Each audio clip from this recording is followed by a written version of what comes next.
Hello. So every once in a while, um, I kind of try to find a way to inspire Mitchell to want to move forward with something because his brain is functioning pretty well as to understanding things and not getting so uptight. And so, in about 7 days, he'll be 10 years old. And so in my mind, I'm thinking, wow, this could be something to get him motivated to do something. Maybe just by saying, hey, 10-year-olds do this, and which would have never made sense to him before because he didn't care.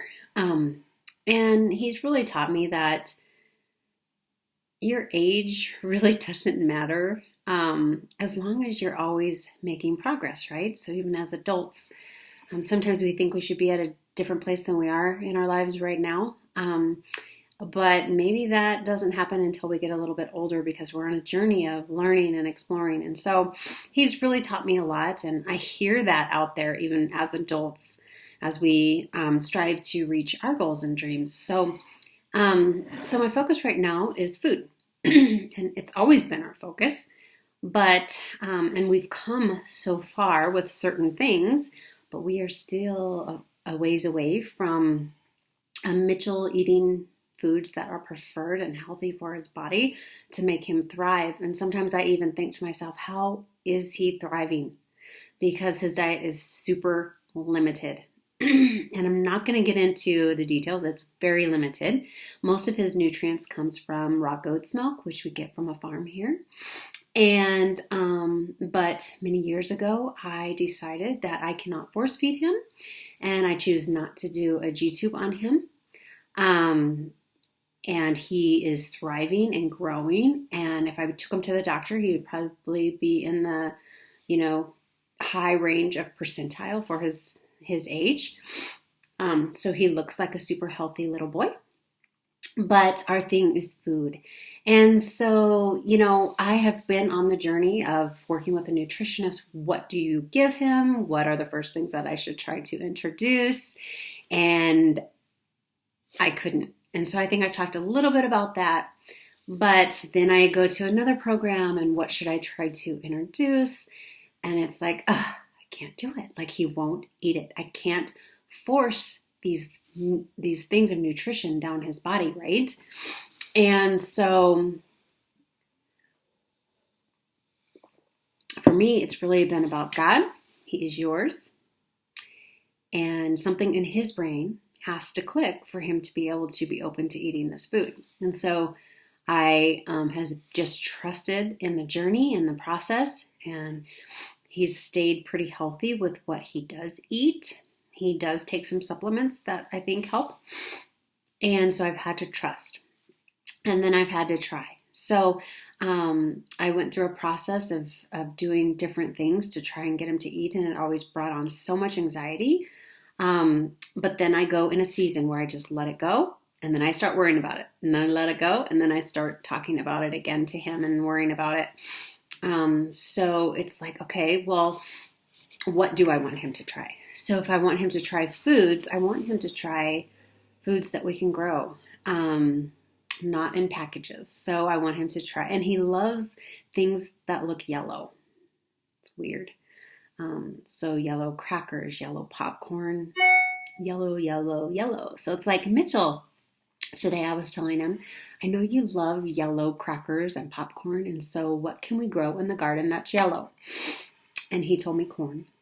And he told me corn from KFC, which will not be happening.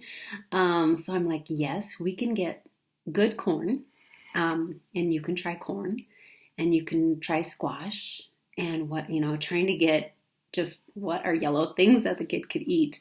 And so it's really hard because I want to put foods that will fuel his body. What we eat has so much to do with our gut health, which has everything to do with our brain health. And so why would I put anything less than that into his body if I'm trying to fuel his gut and brain? So that is also the process, is getting him to eat the preferred foods that I want for him. And so, starting from a very limited diet, what better way? It's kind of like a baby, those first foods that you give your baby. If I knew then what I know now, would be those foods that you want to fuel them with. And so right now I'm in the process of getting those foods. I have a list of things that are ideal, like even cucumber, olives, string beans, avocado, macadamia nuts, almond butter, raw almonds. Fish would be good, although no metals. So that's, is it wild caught? And, it's really hard to figure that out. Grass-fed meat, organic chicken or turkey, and then bone broth is super good. I just don't want to store a lot of it. That's another subject, another journey. Asparagus, leafy greens. So I can't even imagine him having a nice little leafy green salad, but who knows, with some goat cheese on it, wouldn't that be awesome? Almond milk, which we could do already. Coconut flour. So some of the things, we already do. Some of the things that would be good for him would be like apples, berries, yams, carrots. But that's after his body gets the good nutrients in, because that starts bringing back some sugars.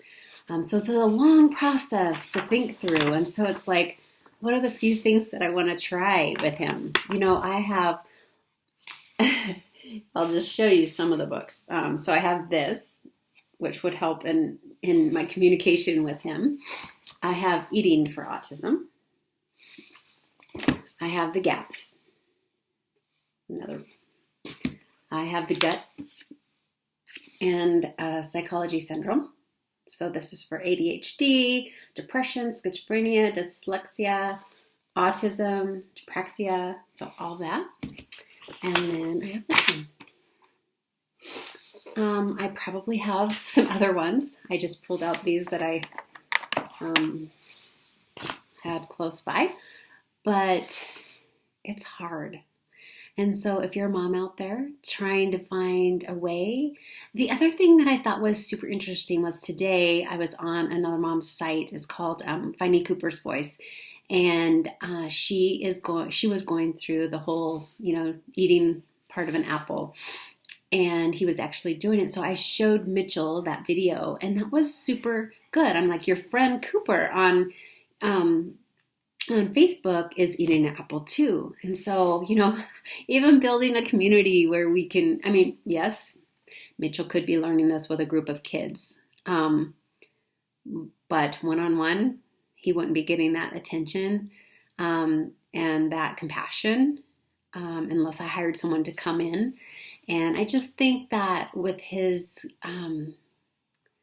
progress, I just think that he's going to be able to cope and learn to do that. And I think this year is going to be a big, big year for us with him. But I do have to be prepared, like, what is it that I want him to eat? Because less of the box, more stuff that we can buy that's produce and organic quality food for him. So I just thought I would come in and share a little bit about that.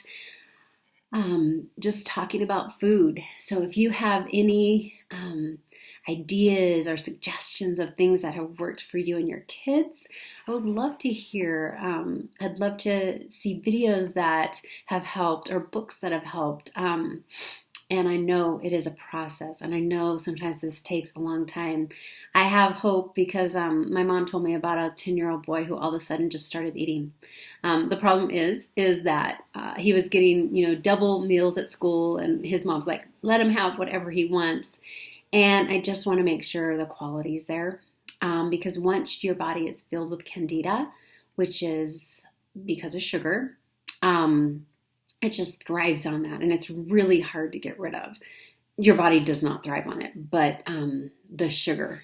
And sugar has been known to lead to cancers and a lot of problems. So I want his diet, if he's going to learn to eat now at 10 years old, I want it to be something that will fuel his body, because the more sugars we eat, the more sugars we crave. And so even for myself, trying to eliminate all those sugars that cancer cells thrive on is my goal.